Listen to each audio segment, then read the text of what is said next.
My 26 female fiance, 26 male, sat me down yesterday and talked about how he feels like I don't contribute enough to the household, particularly financially.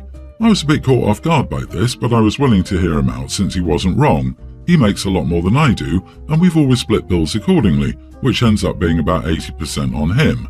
I asked what he wanted me to pay now, and he was adamant about it being 50-50. I asked if everything was okay with his job or if he needed to take fewer hours, and he wouldn't answer me. I honestly wouldn't have gotten upset if there seemed like an actual reason behind it, but he just said he's been thinking about it a lot, over and over.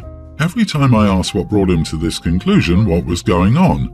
Eventually he just said, "This is how it's going to be, take it or leave it." Those exact words, in response to literally everything I said. Full shutdown, no explanations. I told him that was fine, I'll take it, and then asked him if he'd made a Zillow account or expected me to. He looked confused and asked why we would need a Zillow account. I explained that there was no way I could afford half rent on our current place, so we'll probably have to move into a one-bedroom apartment. He got mad and asked why I didn't have savings. I told him that I do, but I'm not paying rent out of my savings because that's a terrible and unsustainable idea. I also began to go over our new food budget, our new entertainment budget, and that we probably have to sell the cars and get one less expensive one because I can't afford half of the payments on an Audi and a Land Rover. Then I explained that date nights would have to be reduced too, and we could still do like Buffalo Wild Wings, but I preferred Thursday nights because you get 2 orders of boneless wings for one. Basically, if he wants me to pay half, we're living within my means, not his anymore. He agreed to it, but since then he's been incredibly angry. He's not saying or doing anything, but he's walking around the house in this cloud of anger. I sent him 6 Zillow listings, all of which he's called uninhabitable for various reasons, some of which I think were valid, others I disagree with. He's now saying that I'm being unfair and manipulative and that he tried to come to me with a serious concern about our relationship. I'm making it impossible for him to talk to me and bulldoze over him. Am I the idiot? Not the idiot, I really loved your style. He thought he had a gold digger and you flipped the script pretty well. This was awesome. Next question though, you seem like such an intelligent and decent person. Why are you with such an ignorant and self-centered idiot? I'm wondering whether he's throwing this up so that OP breaks up with him. Then he can call her a gold digger, or he may have gotten himself a side piece he now needs to fund. Girl, he's calling you manipulative for trying to comply with his wishes without depleting your entire savings and running yourself into debt. You need to think long and hard about someone like this. It looks like malicious compliance without the intention of being malicious. That's just an extra perk. And what she's doing and suggesting is completely logical. You don't live in the means of the highest earner. Everyone else will be drowning trying to keep up. Good for her, and on the plus side, he's kind of showing her who he is. I hope she gets to the bottom of why such a sudden change. Wait it out a bit. Maybe ask around your mutual friends if they know something, but be prepared to be kicked to the curb potentially.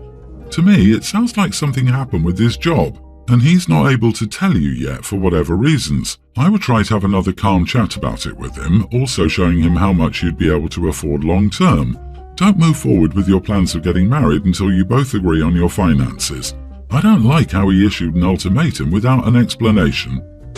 I, 45 male, have a daughter Lily, young teen. My wife Marie, 43, and I have been separated for over 5 years now and have split custody of Lily. However, she prefers to stay with me. I'm not sure if it's cultural, but my wife and her family have always insisted that Lily let her hair grow, as they believe the longer your hair is, the more feminine you are, and they always took pride in how long their own hair is. Lily followed as she didn't want to cause a scene. Lily's hair was going past her thighs. Lily was staying with me last weekend, and when I was about to go to bed, I saw her crying while brushing her hair.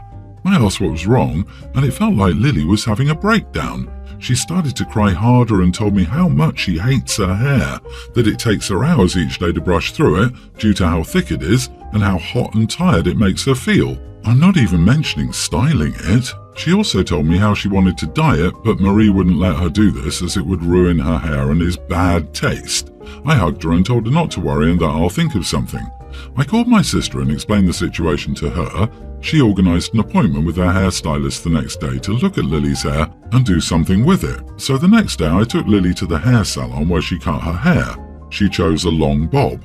So her hair is now just about reaching her shoulders with the rest of her hair donated. She also had some highlights done, which made Lily super happy. When Lily got home, Marie called me immediately and said I'm an idiot and what have I done to our daughter. She and her whole family started berating me for it and making horrible comments about Lily, so she returned to me and stayed with me. Marie took it to social media, saying I'm a horrible father that has stripped my daughter out of her womanhood and femininity. Even my parents called me about it and said I shouldn't have taken Lily to the hairdresser without discussing it first with Marie. Not the idiot. Have stripped my daughter out of her womanhood and femininity? Wow, they're more concerned about what others think than what's going on with your daughter. What's Lily supposed to do with this enforced symbol of womanhood she's carrying as a young teen?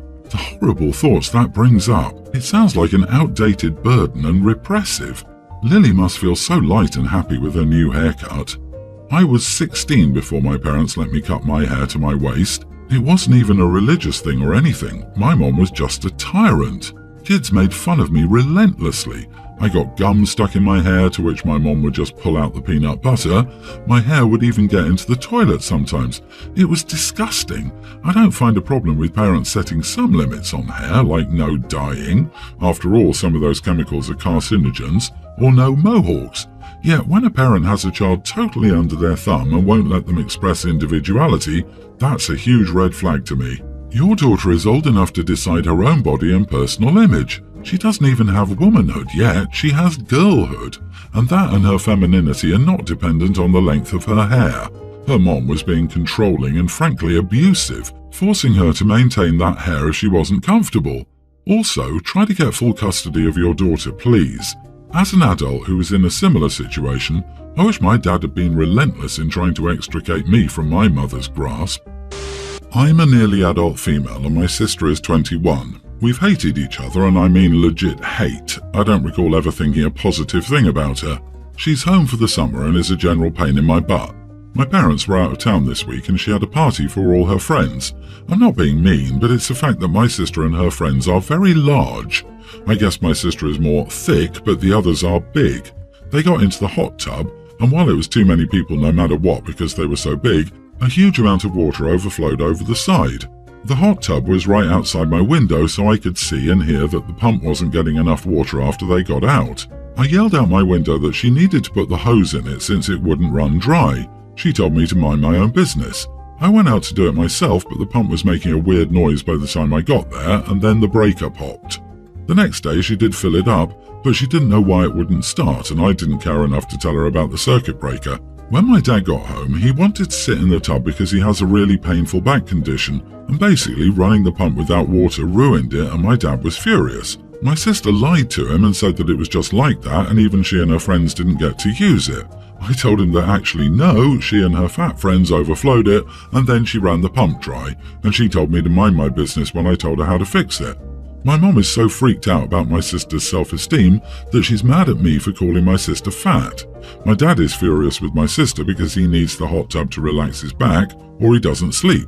My dad is mad at my mom for coddling my sister, and the house is even more tense than usual.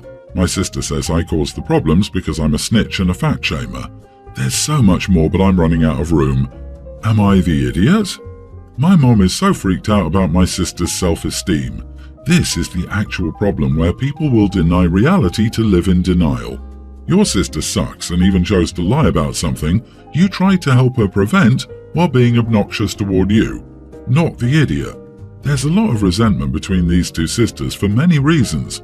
I can imagine the mother has given OP's sister a lot of passes out of concern for her self-esteem. The issue isn't that she's fat, she was dismissive and ignored the damage being caused to the pump and then lied about it. Your father has a medical reason to use the hot tub, which is more important than your sister's self-esteem or feelings. Mom's coddling is dumb when she literally broke it. I mean, I agree completely the sister caused the problem, broke the hot tub and lied about it, but that being said, the fat comment was unnecessary. OP would have probably escaped backlash from her mom had she omitted that. At the same time, their size contributed to how the hot tub broke, but mentioning it wasn't necessary. The fat comment was just added in because OP hates her sister. There was a way to explain how the weight contributed to the problem, but that's not what OP did at the moment when speaking with her parents. I'm not giving her a pass on the fat shaming just because she's right. There was a slightly better way to handle it. Everyone's the idiot here. So my male 25 girlfriend 24 Katie and I have been next door neighbours for about 1.5 years now. but we've only started dating for the last 4 or 5 months. A couple of days ago, our landlady, 59, visited me. That day, Katie had a day off and saw our landlady leaving my apartment. She joined in the conversation and asked what was wrong with my apartment. I guess she assumed I must have called the landlady because something broke. Well, my mom responded with, "Does she need a reason to visit her son?" Katie looked a bit shocked and left us alone. But that evening she was more distant than usual, and when I asked what was wrong, she told me to explain why I'd been lying to her for so long. I was confused. Then she explained to me that she was angry to find out my mother was also the building's landlady, and she wanted to know if I pay rent, what my mom's last name is. I told her I pay rent like everyone else, in fact more. I told her my only advantage was not having to pay a premium. I told her that my mom returned to her maiden name after the divorce. I also told her that she never asked directly where my mom works, and I saw no reason to tell her. She's still distant. I'm unsure if it was such a big deal to hide this.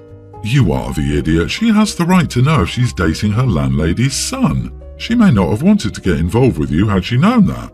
If the relationship ends badly, she may fear your mom would make her living situation uncomfortable, or she just may be uncomfortable with it, period. She should have been told because it does affect her. I find it odd that he calls her landlady from the get-go. It's odd that you never mentioned it, and your mom's reply was actually kind of rude. How was she supposed to know that your mom was visiting and not that something was wrong with your apartment? Girlfriend knew your mom as the landlady. She drew a logical conclusion based on the information she had. Right. I had to read it 5 times to understand it. At first, I thought OP lived with his mom and that the landlady was his second mom. The way he switched from calling her the landlady with no context to saying, "My mom said," was just nonsensical. I think OP is the idiot for that alone. And if he twists things the same way with his girlfriend to try to conceal basic facts, which I suspect based on the story, then he didn't just tell her, he purposely tried to hide it, which makes him the idiot for that too. Yeah, imagine the things Mom knows from inspections and repairs. She would have seen her girlfriend's personal items, visitors, what she's like when she thinks she's just chilling at home, all of which can be awkward or embarrassing. It's not just the neighbour, it's the neighbour that's been in her home repeatedly and runs the place. I'd feel uncomfortable too. Now I know that when I start dating someone, I first ask whether their parents own the place I'm renting. Come on. My friend's wedding is tonight and I'm a guest, not in the wedding party. I ended up feeling ill last week and my symptoms are at their worst right now. I gave my friend the heads up that I was sick when my symptoms started, and on Friday when my symptoms got worse, I messaged my friend that I might not be able to attend. For context, I believe my symptoms differ from most people's when I get sick. Everyone tells me they recover in 2 to 3 days, but I get sick for 2 or 3 months. I feel I can't breathe whenever I get sick and start wheezing. My chest always hurts when I cough, and I frequently get coughing attacks that I can't stop, leaving me red in the face. I've always been called immature for deciding to stay at home and cancelling plans when sick or physically injured. At this point, I know the phases and I will not get better soon. When I told my friend 2 days ago that I wouldn't be able to attend because I was sick, she was pretty upset. She suddenly FaceTimed me and then hung up after I answered. She messaged me, "It looks like a little cold. Suck it up, get over it and come to my wedding, LOL. We argued back and forth where I said that I think it's better if I rested in bed, but she thought it was impolite of me to miss her big day, especially when her wedding cost $200 per person, so thousands of dollars. In the end, she said it's up to me whether I decide to be a good friend or not, and if I don't go, I can just PayPal her wedding gift to her. I feel bad for missing her wedding and upsetting her before her big day, but I would also feel miserable if I attended and would need to bring a tissue box because, too much information, I would be coughing up a lot of mucus. Am I the idiot? Not the idiot. Your friend should have thanked you for staying at home and not getting people sick. She should also have said she hoped you would feel better. That's what a friend would do, not, "Get over it, bring your germs to the wedding. No one cares. It's not like people won't be close to each other or anything." And of course, if she'd gotten sick, you'd be blamed. The bride would rather kill grandma than miss out on that toaster oven to recoup her wedding costs. OP, if you're too sick to go, then you shouldn't. If I were a fellow guest and you were next to me coughing your lungs out, I would be upset. Has the world not learned this lesson yet? However, being sick for 2 or 3 months isn't normal, and I highly recommend seeing a doctor. I second that. Seriously, I've been sick for 6 weeks. X-rays revealed long-term lung damage, probably due to whooping cough some years back. Good on you for not going. Your friend is just another entitled bride who thinks the world revolves around her. What if your hugs and kisses ruined her honeymoon? She only cares about money, and I'm disgusted that she asked you to send her money even if you don't attend. So please, don't give her any money and don't let her guilt trip you, and find better friends to have around you. Update: after reading some comments, it may not be a cold. I thought it was because it happens during cold and flu season, and I basically get all the symptoms, but a worse version. It could be some pneumonia I'm getting every year. It's been like this since I was a kid, and I honestly thought everyone's cold was like this until a few years ago because everyone told me I was an immature baby. In the past, I've gone to walk-in clinics where I couldn't see my family doctor and they prescribed more or less the same things and called it a cold. So that's also why I didn't question it. The wedding is going on right now, and some friends texted me asking where I am. I explained the situation to them, but they think I should have gone anyways, LMAO. I booked an appointment with my doctor to figure this out. Thank you all.